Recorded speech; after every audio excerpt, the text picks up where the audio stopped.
Well, 150 years after the end of the Civil War and a half a century after desegregation, the country does remain divided by race to some extent. And it may be getting worse in part because of modern political rhetoric being pushed mostly by one side.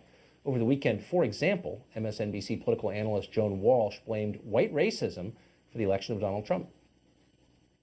The really good research that's taken place since the election shows that fear of a changing America is the #1 factor that you can see drive that really divides a white Trump voter from a white non-Trump voter. That it's fears of brown people, fears of losing the majority. They don't agree with me because they're racist. You hear that a lot, and it's not helping. The Reverend Jesse Lee Peterson is the founder of the Brotherhood organization of A New Destiny, or BOND. He's also written a book called The Antidote, Healing America from the Poison of Hate, Blame, and Victimhood. The Reverend Peterson joins us tonight. Thanks a lot for coming on.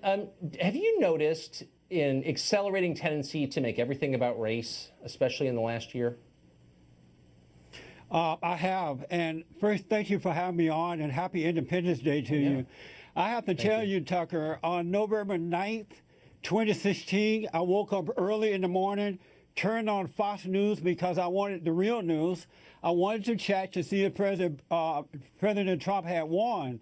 When I found out that he had won, I went to Cloud 9, and I have been dancing on the ceiling ever since.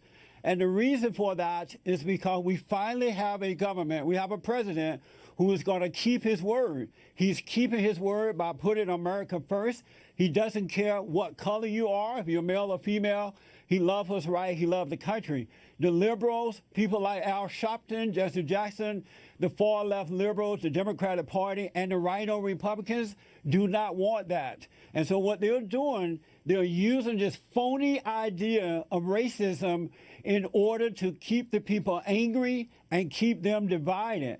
Over the last 50 years, the Democrats have pretty much been in control, and they haven't done anything good for the country. They have nothing to offer. They have nothing to stand on, and so they are desperate. They are angry, and they are desperate.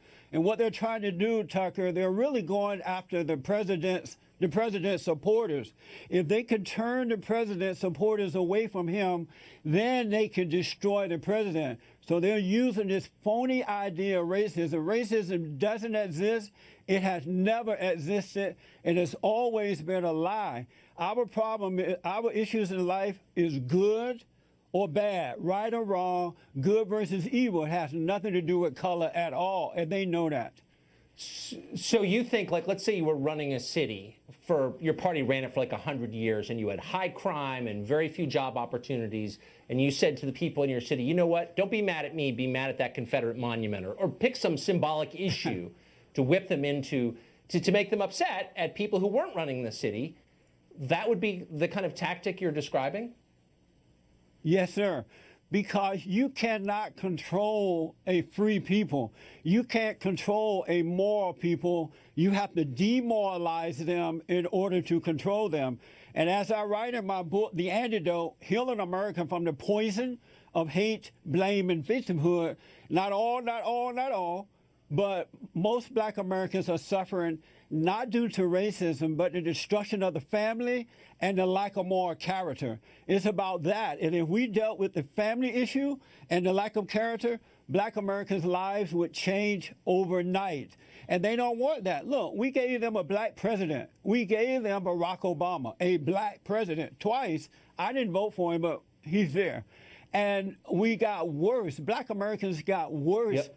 Under Barack Obama than any other time in the history of America. And so if it was a race issue, why didn't they get better? We have a Black president. The races are more divided as a result of Barack Obama because he used them for his own personal gain and didn't care about them. Reverend Jesse Lee Peterson joining us tonight. Thanks a lot. I appreciate that.